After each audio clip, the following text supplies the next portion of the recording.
ആയിരക്കണക്കിന് പിണറായിമാർ ജില്ലയിലുണ്ട്. CPM Facebook പേജിൽ പാർട്ടി അംഗങ്ങളുടെ പൊങ്കാല. കൊല്ലം ജില്ലാ കമ്മിറ്റിയുടെ ഔദ്യോഗിക ഫേസ്ബുക്ക് പേജിൽ പാർട്ടി അംഗങ്ങളുടെയും അനുഭാവികളുടെയും പൊങ്കാല. ജില്ലാ കമ്മിറ്റി യോഗവുമായി ബന്ധപ്പെട്ട് പ്രചരിക്കുന്നത് അടിസ്ഥാനരഹിതമായ വാർത്തകൾ എന്ന പോസ്റ്റിന് താഴെയാണ് പാർട്ടി അംഗങ്ങൾ രൂക്ഷ വിമർശനങ്ങൾ ഉന്നയിച്ചിട്ടുള്ളത്. അതിരൂക്ഷമായ ഒട്ടേറെ കമന്റുകൾ ഡിലീറ്റ് ചെയ്തിട്ടുണ്ട്. കഴിഞ്ഞ ഭരണകാലത്ത് ജില്ലാ നേതാവ് കണക്ക് പറഞ്ഞ് കാശ് വാങ്ങിയതിന്റെ വീഡിയോ പുറത്തുവിടുമെന്നാണ് വർഗ ബഹുജന സംഘടനയുടെ ജില്ലാ കമ്മിറ്റി അംഗം കുറിച്ചത്. വിമർശനവും സ്വയം വിമർശനവും ഉണ്ടാകട്ടെ, തെറ്റുപറ്റിയിട്ടുണ്ട്, ഇല്ലെന്ന് പറയാതെ ഉള്ളിൽ കൊണ്ടു നടന്നിട്ട് കാര്യമില്ല.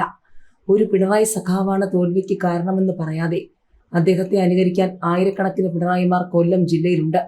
അവരെല്ലാം തിരുത്തിയേ മതിയാകൂ എന്ന് ഒരു ലോക്കൽ കമ്മിറ്റി അംഗം കുറിപ്പിട്ടു. CPM ജില്ലാ കമ്മിറ്റി യോഗത്തിൽ നടന്ന ചർച്ച എന്ന രീതിയിൽ ചില മാധ്യമങ്ങളിൽ പ്രചരിക്കുന്ന വാർത്തകൾ വാസ്തവവിരുദ്ധവും അടിസ്ഥാനരഹിതവുമാണെന്ന ജില്ലാ സെക്രട്ടറി S. സുദേവന്റെ അറിയിപ്പിന് താഴെ ജില്ലാ സെക്രട്ടറി രാജിവെച്ച് വീട്ടിൽ പോകണമെന്നതടക്കമുള്ള കമന്റുകൾ നിറഞ്ഞു. ഇവ നീക്കം ചെയ്തതിന് പിന്നാലെ വീണ്ടും വിമർശനങ്ങൾ നിറയുകയാണ്. കമന്റിട്ടവരിൽ പാർട്ടി പ്രാദേശിക നേതാക്കളുമുണ്ട്. കഴിഞ്ഞ 3 ദിവസമായി തെരഞ്ഞെടുപ്പ് ഫലം വിശകലനം ചെയ്യാൻ ചേർന്ന ജില്ലാ നേതൃയോഗങ്ങളിൽ പിണറായി വിജയനും MV ഗോവിന്ദനും അടക്കമുള്ള നേതാക്കൾക്കെതിരെ രൂക്ഷ വിമർശനം ഉയർന്നിരുന്നു. ഇത് സംബന്ധിച്ച് പുറത്തുവന്ന വാർത്തകൾക്കെതിരെയാണ് ജില്ലാ കമ്മിറ്റി പോസ്റ്റിട്ടത്. വൻ പരാജയത്തിനു ശേഷം പിണറായി വിജയൻ വീണ്ടും പ്രതിപക്ഷ നേതാവായത് ശരിയായില്ലെന്ന് CPM ജില്ലാ സെക്രട്ടേറിയറ്റ് യോഗത്തിൽ വിമർശനം ഉയർന്നു. പിന്നാലെ നടന്ന ജില്ലാ കമ്മിറ്റിയിൽ ഇതേ വിമർശനം കൂടുതൽ പേർ ഉന്നയിച്ചു. ഈ വാർത്തകൾ നിഷേധിച്ചിട്ട ഫേസ്ബുക്ക് പോസ്റ്റിന് താഴെ മാധ്യമങ്ങളെ വിമർശിക്കുന്ന കമന്റുകൾ തീരെ കുറവായിരുന്നു എന്നത് ശ്രദ്ധേയമാണ്. ആര്യ രാജേന്ദ്രന്റെ പ്രവർത്തികൾ തെരഞ്ഞെടുപ്പിൽ തിരിച്ചടിച്ചു. അവർക്കെതിരെ ഉണ്ടായത് കടുത്ത രോഷമെന്ന് V. ശിവൻകുട്ടി. തെരഞ്ഞെടുപ്പ് പരാജയത്തിന് പിന്നാലെ മുൻ മേയർ ആര്യ രാജേന്ദ്രനെ കടന്നാക്രമിച്ച് മുൻ മന്ത്രി V. ശിവൻകുട്ടി. ആര്യയുടെ പ്രവൃത്തികൾ തെരഞ്ഞെടുപ്പിൽ തിരിച്ചടിച്ചുവെന്നും പ്രചാരണത്തിനിടെ ആര്യ വാഹനത്തിൽ കയറ്റിയപ്പോൾ സ്ത്രീകൾ ഉൾപ്പെടെ പരസ്യമായി എതിർപ്പ് പ്രകടിപ്പിച്ചുവെന്നും ശിവൻകുട്ടി പറഞ്ഞു. മേയർ എന്ന നിലയിൽ ആര്യയുടെ പ്രവർത്തനങ്ങൾ ജനങ്ങൾക്കിടയിൽ അവമതിപ്പുണ്ടാക്കി. കടുത്ത രോഷമാണ് അവർക്കെതിരെ ഉണ്ടായിരുന്നതെന്നും ശിവൻകുട്ടി വിമർശിച്ചു. പരാജയം വിലയിരുത്താൻ ചേർന്ന CPM ജില്ലാ കമ്മിറ്റിയിലാണ് ശിവൻകുട്ടി രൂക്ഷ വിമർശനം ഉന്നയിച്ചത്. ആര്യയ്ക്ക് ചുമതല കൊടുത്തിരുന്ന വാർഡിൽ 1000-ലധികം വോട്ടിന്റെ ഭൂരിപക്ഷം പ്രതീക്ഷിച്ചെങ്കിലും 5 വോട്ടിന്റെ ലീഡാണ് ലഭിച്ചതെന്നും ശിവൻകുട്ടി കുറ്റപ്പെടുത്തി. തദ്ദേശ തെരഞ്ഞെടുപ്പിൽ വൻ പരാജയം ഉണ്ടായപ്പോൾ ആര്യയെ പിന്തുണച്ച് ശിവൻകുട്ടി രംഗത്തെത്തിയിരുന്നു. ആര്യയുടേത് മാതൃകാപരമായ പ്രവർത്തനമായിരുന്നുവെന്നും തോൽവി ആര്യയുടെ തലയിൽ കെട്ടിവെക്കേണ്ടതുമാണ് അന്ന് ശിവൻകുട്ടി പ്രതികരിച്ചത്. നെപ്പോ കിഡുകളുടെ VD സർക്കാർ മരുമനിസം കടത്തിവെട്ടിയെന്ന സോഷ്യൽ മീഡിയ. ഇടതുപക്ഷത്തിനെതിരെ ശക്തമായ രാഷ്ട്രീയ പോരാട്ടത്തിലൂടെ അധികാരത്തിലെത്തിയ UDF മന്ത്രിസഭയിൽ നെപ്പോട്ടിസത്തിന്റെ നീണ്ട നിരയാണെന്നാണ് ഉയർന്ന പ്രധാന ആക്ഷേപം. മരുമോനിസം. 2ാം പിണറായി സർക്കാരിനെ കടന്നാക്രമിക്കാൻ അന്നത്തെ പ്രതിപക്ഷം ഏറ്റവും കൂടുതൽ ഉയർത്തിയ ആക്ഷേപമായിരുന്നു അത്. ബേപ്പൂരിൽ നിന്നും ആദ്യമായി നിയമസഭയിലെത്തിയ PA മുഹമ്മദ് റിയാസിനെ മന്ത്രിസഭയിൽ ഉൾപ്പെടുത്തിയതായിരുന്നു വിമർശനത്തിന്റെ ആധാരം. കഴിഞ്ഞ 5 വർഷവും ഈ ആരോപണം ശക്തമായി തന്നെ ഉയർത്തുകയും ചെയ്തിരുന്നു. എന്നാൽ ഇടതുപക്ഷത്തിനെതിരെ രാഷ്ട്രീയ പോരാട്ടത്തിലൂടെ അധികാരത്തിലെത്തിയ UDF മന്ത്രിസഭയിൽ നെപ്പോട്ടിസത്തിന്റെ നീണ്ട നിരയാണെന്നാണ് ഉയർന്ന പ്രധാന ആക്ഷേപം. പുതിയ മന്ത്രിസഭയിലെ 6 അംഗങ്ങൾ മുൻ നേതാക്കളുടെ മക്കൾ ഉൾപ്പെടെയുള്ളവരാണ്. ഭരണം ലഭിച്ചപ്പോൾ മുൻ നിലപാട് മറന്നു എന്നാണ് സോഷ്യൽ മീഡിയ ഉയർത്തുന്ന ചോദ്യം. കോൺഗ്രസിലെ തലമുതിർന്ന നേതാവും മുൻ മുഖ്യമന്ത്രിയുമായ K. കരുണാകരന്റെ മകൻ K. മുരളീധരനാണ് പട്ടികയിലെ ആദ്യ പേരുകാരൻ. VD സതീശൻ ക്യാബിനറ്റിലെ ആരോഗ്യം വകുപ്പാണ് മുരളീധരൻ കൈകാര്യം ചെയ്യുന്നത്. കേരള കോൺഗ്രസ് ജേക്കബ് നേതാവും മുൻ മന്ത്രിയുമായ TM ജേക്കബിന്റെ മകൻ TN ജേക്കബിന്റെ മരണത്തിന് പിന്നാലെ നടന്ന ഉപതെരഞ്ഞെടുപ്പിലൂടെ നിയമസഭയിലെത്തിയ അനൂപ് ജേക്കബ് VD സതീശൻ മന്ത്രിസഭയിലും സുപ്രധാന വകുപ്പുകളുടെ ചുമതല ലഭിക്കും. മുസ്ലിം ലീഗിന്റെ ഏറനാട് MLA ആയ PK ബഷീർ മുതിർന്ന മുസ്ലിം ലീഗ് നേതാവായിരുന്ന KM സീതി ഹാജിയുടെ മകനാണ്. 5ഉം 6ഉം 7ഉം 8ഉം 9ഉം കേരള നിയമസഭകളിലെ അംഗവും 1991 K. കരുണാകരൻ മന്ത്രിസഭയിൽ ചീഫ് വിപ്പുമായിരുന്നു പത്തായക്കോടൻ സീതി ഹാജി. RSPയുടെ സംസ്ഥാന സെക്രട്ടറിയാണ് ഷിബു ബേബി ജോൺ. 2ാം ഉമ്മൻചാണ്ടി മന്ത്രിസഭയിൽ തൊഴിൽ വകുപ്പിന്റെ ചുമതലയുള്ള മന്ത്രിയായിരുന്നു. RSPയുടെ സമുന്നത നേതാക്കളിൽ ഒരാളും ദീർഘകാലം സംസ്ഥാന മന്ത്രിയുമായിരുന്ന ഷിബു ബേബി ജോണും VD സതീശൻ മന്ത്രിസഭയിലുണ്ട്. VE അബ്ദുൽ ഗഫൂർ കഴിഞ്ഞ UDF സർക്കാരിലെ മുസ്ലിം ലീഗിൽ നിന്നുള്ള മന്ത്രി VK ഇബ്രാഹിം കുഞ്ഞിന്റെ മകനാണ് VE അബ്ദുൽ ഗഫൂർ. നിയമസഭാ തെരഞ്ഞെടുപ്പിൽ ഇടത് കോട്ടയായിരുന്ന കോങ്ങാട് നിയോജക മണ്ഡലം പിടിച്ചെടുത്ത KA Thulasi Palakkad M P V K ശ്രീകണ്ഠന്റെ ഭാര്യ കൂടിയാണ്. ഒരു വീട്ടിൽ നിന്നും എം പിയും MLAയും എന്ന അപൂർവതയും തുളസിയുടെ വിജയത്തിലുണ്ട്. ലത്തീൻ സഭയെ അനുനയിപ്പിക്കാൻ UDF. മന്ത്രിമാരായ കെ മുരളീധരനും CP ജോണും സഭാ ആസ്ഥാനത്തെത്തി. ലീഗിന് ഫിഷറീസ് വകുപ്പ് നൽകുന്നതിൽ സഭയ്ക്ക് കടുത്ത എതിർപ്പുണ്ട്. ലത്തീൻ അതിരൂപത ആസ്ഥാനത്തെത്തി മന്ത്രിമാരായ കെ മുരളീധരനും CP ജോണും മന്ത്രിസ്ഥാനം സംബന്ധിച്ച് അതൃപ്തി പ്രകടമാക്കിയ ലത്തീൻ സഭയെ അനുനയിപ്പിക്കുന്നതിന്റെ ഭാഗമായാണ് മന്ത്രിമാർ സഭാ ആസ്ഥാനത്തെത്തിയത്. ആർച്ച് ബിഷപ്പ് തോമസ് ജെ നെറ്റോയുമായി ഇരുവരും കൂടിക്കാഴ്ച നടത്തി. മന്ത്രിസഭയിൽ വകുപ്പ് വിഭജനം ഇതുവരെ പൂർത്തിയായിട്ടില്ല.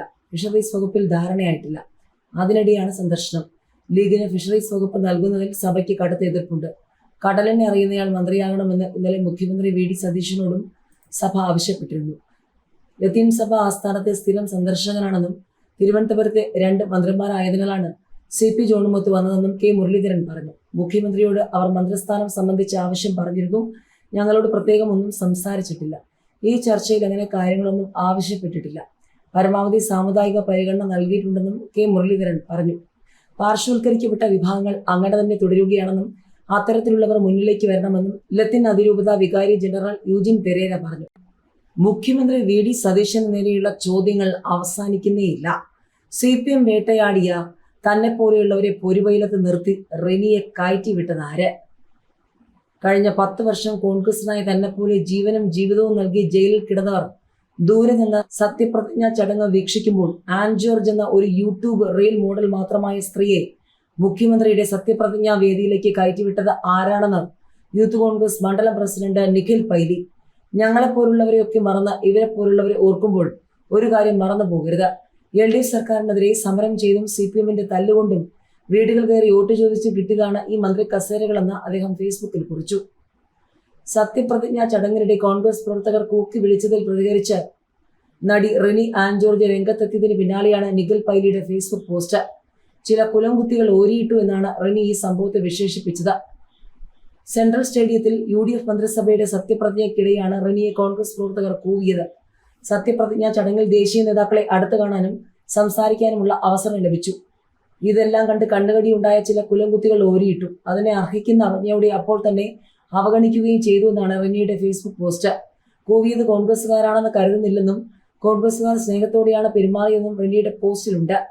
തെലങ്കാന മുഖ്യമന്ത്രി രേവന്ത് റെഡ്ഡിക്കൊപ്പമുള്ള ചിത്രം പങ്കുവച്ചാണ് റെനിയുടെ ഫേസ്ബുക്ക് പോസ്റ്റ്. സത്യപ്രതിജ്ഞയ്ക്ക് വന്ന എന്നെ കോൺഗ്രസുകാർ ആട്ടി ഓടിച്ചെന്ന് പറയുന്നവർക്ക് ചിത്രം സമർപ്പിക്കുന്നുവെന്നും റെനി എഴുതി. മുഖ്യമന്ത്രി VD സതീശനുമായി അടുത്ത ബന്ധം പുലർത്തുന്നയാളാണ് റെനി. നേരത്തെ ഒരു അഭിമുഖത്തിനിടെ റെനി രാഹുൽ മാങ്കൂട്ടത്തിനെതിരെ വെളിപ്പെടുത്തലുകൾ നടത്തിയിരുന്നു. ഇതേ തുടർന്നാണ് രാഹുലിനെതിരായ ഓഡിയോ സന്ദേശങ്ങൾ പുറത്തുവന്നതും പീഡനത്തിനിരയായ പെൺകുട്ടി മുഖ്യമന്ത്രിക്ക് പരാതി നൽകിയതും. മുഖ്യമന്ത്രി VD സതീശനുള്ള ചോദ്യങ്ങൾ തുടരുക തന്നെയാണ്. ഇനി മേനോൻ സാറേ എന്ന് വിളിക്കണം എന്നാകുമോ കവി ഉദ്ദേശിച്ചതെന്ന് പരിഹസിച്ച് P സരിൻ.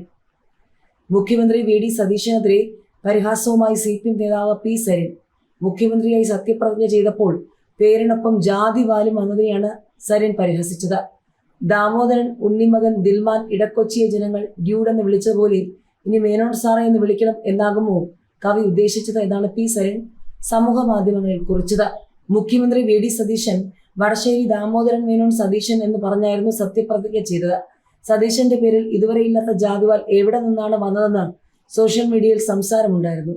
സതീശൻ മുഴുവൻ പേര് പറഞ്ഞതിലല്ല പ്രശ്നമെന്നും ഇത്രകാലം ഇല്ലാത്ത മേനോൻ ഇപ്പോൾ എവിടെ നിന്ന് വന്നു എന്നുമാണ് വിമർശനം. ഈ പേരിലല്ല മത്സരിച്ചതെന്നും MLA ആയിരുന്നപ്പോൾ സത്യപ്രതിജ്ഞ ചെയ്തതും ഈ പേരിലല്ലെന്നും വിമർശകർ ഉന്നയിക്കുന്നു. ജാതിവാലുകൾ ചുമക്കാത്ത കോൺഗ്രസ് ആകുന്നതാണ് നല്ലതെന്ന് കോൺഗ്രസ് നേതാവ് ജിൻഡോ ജോണും വിമർശനം ഉന്നയിച്ചിരുന്നു. Thekkumkattil John Roman Catholic Jinto എന്നല്ല, ജിൻഡോ ജോൺ അത് മതി എന്നാണ് കുറിപ്പ്. എന്നാൽ അച്ഛനമ്മമാരുടെ പേര് മാറ്റാൻ സാധിക്കുമോ എന്നാണ് സതീശനെ അനുകൂലിക്കുന്നവരുടെ ചോദ്യം. മാതാപിതാക്കൾ നൽകിയ പേരിനെ അവർ സ്വീകരിച്ചു. VD സതീശൻ മാത്രമാണോ സ്വന്തം പിതാവിന്റെ പേര് ഇനിഷ്യലായി ഉപയോഗിക്കുന്നത് എന്നാണ് സതീശനെ അനുകൂലിക്കുന്നവർ ചോദിക്കുന്നത്. മാത്രമല്ല, മന്ത്രിമാരുടെ ഔദ്യോഗിക വസതിക്ക് അറ്റകുറ്റപ്പണികൾക്ക് 3,95,00,000 രൂപ അനുവദിച്ചതും വലിയ ചർച്ചയായിട്ടുണ്ട്. മന്ത്രിമന്ദിരങ്ങളുടെ അറ്റകുറ്റപ്പണികൾക്ക് 3,95,00,000 രൂപ അനുവദിച്ചു. 9 മന്ത്രിമന്ദിരങ്ങളുടെ വാർഷിക അറ്റകുറ്റപ്പണികൾക്കാണ് പൊതുഭരണ വകുപ്പ് തുക അനുവദിച്ചത്. അതേസമയം മന്ത്രിമാർക്കുള്ള ഔദ്യോഗിക വാഹനങ്ങളിൽ 13-ാം നമ്പർ ആർക്കും വേണ്ട.